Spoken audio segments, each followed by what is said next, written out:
ओम सुमुखैश्चकदन्तस्य कपिलो गजकर्णकलम्बोदरस्य विकटविघ्नराजो गणाधिपतो मखेतुर्गणाध्यक्षो फाल्चन्द्रो गजानन वक्रतुण्डाशूर्पकर्ण हेरम्ब स्कन्दपूर्वज षोडशैतान्य पुणेशुनियादपि विद्यारम्भे विवाहे च प्रवेशे निर्गमे तदा संग्रामे सर्वकार्येषु विघ्नसस्नचायितो श्रीमहागणाधिपते नमः श्रीमात्रे नमः देवाय नमः ओम श्री महालक्ष्मीदेव श्री महाविष्णुवे नमः ओम ब्रह्म विष्णु महेश स्वरूप श्री दत्तात्रेय नमः श्री दत्त शरण श्री पांडुरंग नमः श्री पांडुरंग नमो नारायणाय नमो भगवते वासुदेवाय नमो गोविंद नमः अनंतकोटि ब्रह्मांड नायक राजा नमः श्री क्रोधि नाम संवत्सरे दक्षिणायने शरद ऋतुवाश्वयुज मासे शुक्लपक्षे शुभवासरे मंगलवार कार्तिकेवार हनुमानवार रेणुका माधवार शुभवार शुभ नक्षत्र शुभदितो प्रातःकाल सद्गुरु साईनाथ महा श्री देवी शरण नवरात्र षष्ठ पूजा श्री महालक्ष्मी माता की जय।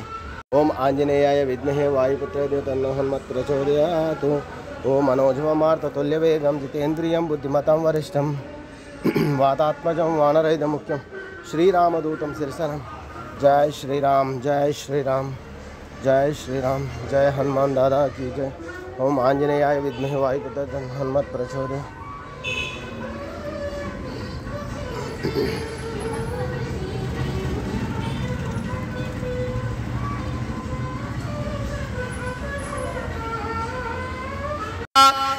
सत्यशवकाः सुभदरिकां काम्बीलवासिनीं श्रीश्च ते लक्ष्मीश्च पत्न्यावहोरात्रे पार्श्वे नक्षत्राणि रूपमश्विनौ व्यात्तम् ईषणन्निखाणामुम्मयिकाण सर्वलोकम्मयिखाण विद्युत्ताम समप्रभा मृगपति स्कन्दस्थितां भीषणां कन्या विकरबालकेटविलसद्धस्ताभिरासेवितां हस्तैश्चक्रगदाशिखेटविशिखां श्चापं गुणं तर्जनीं बिभ्राणामनलात्मिकां शशिधरां दुर्गां त्रिनेत्रां भजे।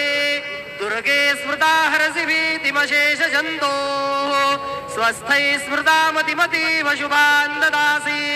दारिद्र्य दुःख भयहारिणिका त्वदन्या सर्वोपकारकरणाय सदार्द्रचित्ता। गुरुर्ब्रह्मा गुरुर्विष्णु गुरुर्देवो महेश्वरः गुरुः साक्षात् परब्रह्म तस्मै श्री गुरवे नमः। सद्गुरु साईनाथ देवताभ्यो नमः। प्रातः पूजनार्थे गन्धाक्षतवृषभैः सम्पूज्य अथ धूपः वनस्पतिरसोद्भूतो गन्धाढ्यो गन्धोत्तमः आग्रेयः सर्वदेवानां धूपोऽयं प्रतिगृह्यताम्। धूपमाघ्रापयामि साज्जन्यवर्तिसंयुक्तं वह्निना योजितं मया दीपं गृहाण देवेश त्रैलोक्यतिमिरापः। दीपं दर्शयामि दीपानान्तरेण उपहारनैवेद्यं निवेदयामि। चतुरस्रमण्डलं कृत्वा तदुपरिनैवेद्यपात्रं निधाय गायत्रीमन्त्रेण पात्रान् प्रोक्षयेत्। धेनुमुदरां प्रदर्शयेत्। सत्यं वरदेन परिखिञ्चामि नैवेद्यं निवेदयामि। ॐ प्राणाय स्वाहा ॐ अपानाय स्वाहा ॐ व्यानाय स्वाहा ॐ उदानाय स्वाहा ॐ समानाय स्वाहा ॐ ब्रह्मणे नमः। नैवेद्यमध्ये पानीयं समर्पयामि पुनर्नैवेद्यं निवेदयामि।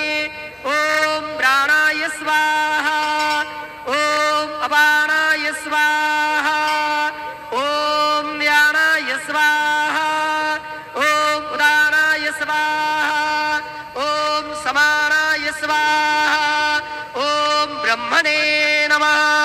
नैवेद्यं समर्पयामि हस्तप्रक्षालनं समर्पयामि मुखप्रक्षालनं समर्पयामि करोद्वर्तनार्थे चन्दनं समर्पयामि अथ मंगल आरार्तिक्य दीपं दर्शयामि।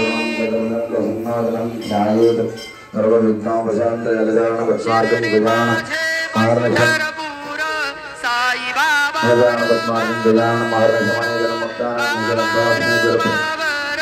साई बाबा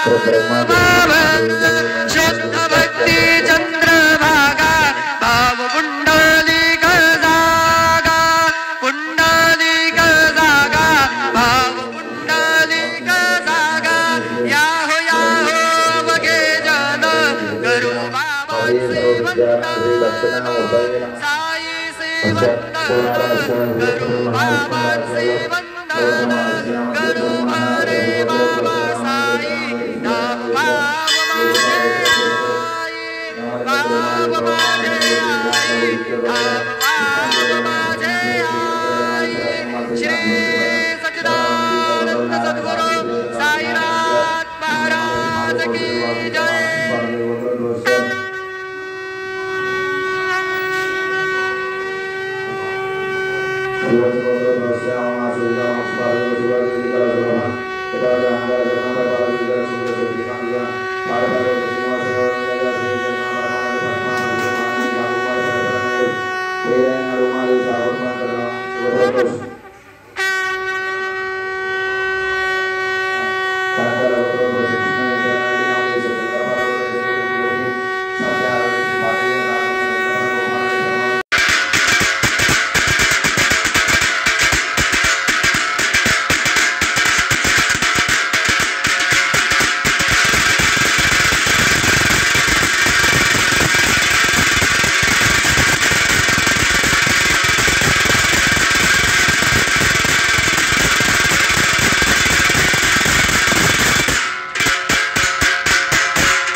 शिवस्तोत्रपाठाख्येन कर्मणा कर्मणाधीश्वर भवानी